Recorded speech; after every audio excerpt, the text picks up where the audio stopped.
E aí o Manhã Total se perguntou, e eu acredito que você também aí que nos acompanha, o que leva a uma intoxicação alimentar, né? Quais os sintomas, o que fazer? E nós convidamos o gastroenterologista, Dr. Guilherme Andrade, que está comigo aqui hoje. Aliás, eu preciso agradecer a sua disponibilidade de vir hoje. Eu sei que a agenda, né, é muito complicada, então muito obrigada. Imagina, um prazer. Doutor Guilherme, o que leva a uma intoxicação? É bactéria, é vírus, é fungo? O que causa, né, uma intoxicação alimentar? Intoxicação alimentar é um termo genérico que a gente usa para qualquer doença que seja advindo do consumo de alimentos, né, de qualquer natureza.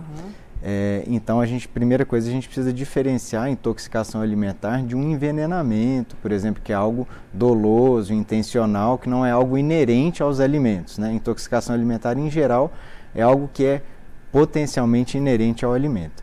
Então, todo adoecimento a partir disso chama de intoxicação alimentar. As causas mais comuns, e isso é algo infelizmente muito frequente, que tem a ver com a qualidade da produção alimentar e do manuseio, das condições sanitárias como um todo. Então, infelizmente, mais comum em populações mais pobres, em países com saneamento básico inadequado. Mas as causas mais comuns, que não necessariamente são a desse caso apresentado, ainda tem muita coisa em aberto, são de fato agentes vivos, né? Vírus, bactérias, toxinas de bactérias, eventualmente parasitas e mais incomumente fungos. E eles vêm porque não tem a higiene que você disse ali no trato, a higiene correta, e a alta temperatura também pode interferir? Cada grupo alimentar tem o seu risco e eles são classificados pela Agência de Vigilância Sanitária de acordo com esse risco. Então eles devem, inclusive, grupos alimentares devem ser manipulados de maneira separada, idealmente caso a gente queira um cenário de segurança ideal. Então alguns alimentos, por exemplo, produtos derivados do leite, produtos crus, frescos, carnes de vaca, porco, frango, cada uma tem o seu risco intrínseco. Então esses alimentos não devem ser idealmente misturados. Por exemplo, um vegetal, se eu for servi-lo e ingeri-lo cru, eu tenho que manipulá-lo separado, ou num ambiente separado, ou lavar a mão antes de manipular, por exemplo, uma carne fresca que ela vai para o cozimento. Por quê? O cru, ele tem o risco dele, eu vou ingerir cru, então eu sei que eu tenho um risco. Agora, a carne que eu vou levar para cozinhar, eu vou eliminar ao máximo possível esse risco, porque eu vou colocar em alta temperatura. Então, eu não posso misturar as duas coisas. Agora, de fato, a temperatura ambiente influencia. A gente não pode deixar os alimentos expostos a essa que a gente chama de zona de risco, que é acima de 5 graus, entre 5 e 30 graus, aí, ou até 60 graus, dependendo, é uma zona em que os alimentos se deterioram. Então, eu tenho que fazer alguma coisa com eles, ou cozinhar, ou refrigerar. Cozinhar acima de 60 graus, refrigerar abaixo de 5. Alguns alimentos eu não posso deixar, o limite são 2 horas nessa temperatura, idealmente não passar de 1 hora. E aí a gente percebeu ali, né, nesse caso, lembrando que nós estamos aqui trazendo informações, né, de uma forma geral, sobre a intoxicação alimentar, mas nesse caso foram horas que as pessoas, foi uma questão muito rápida que as pessoas começaram a passar mal.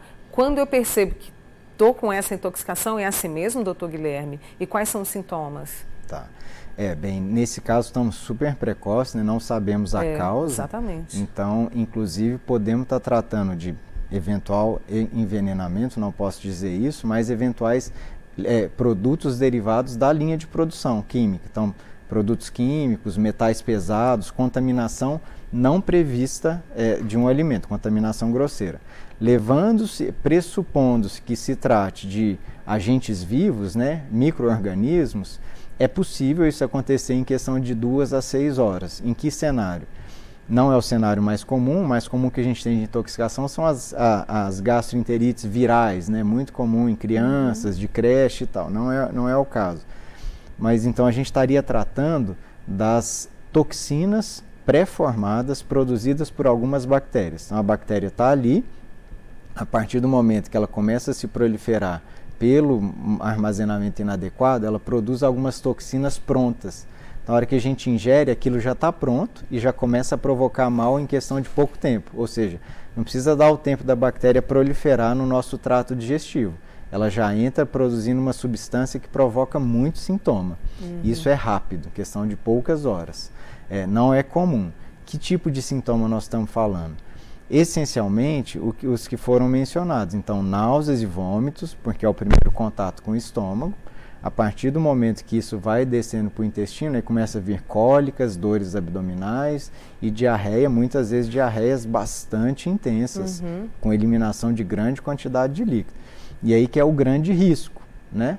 O nosso grande risco, em geral, o mecanismo, infelizmente, que leva as pessoas a óbito é uma desidratação intensa, rápida, com perda extrema do que a gente chama de eletrólitos, que são os minerais.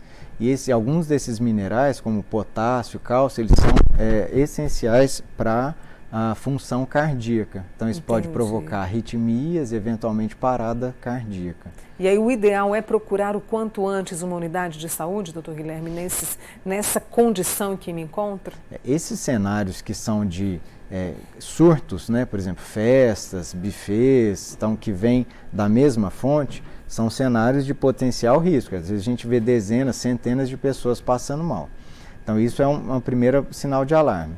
Primeiro vamos pensar então o contexto, que é um contexto de risco, a intoxicação de grandes grupos. Segundo, grupos de risco. Então, crianças com menos de 5 anos, pessoas acima de 65, pessoas que têm problema renal, hepático, imunossupressão por câncer, idosos, como eu disse, grávidas, são populações de risco.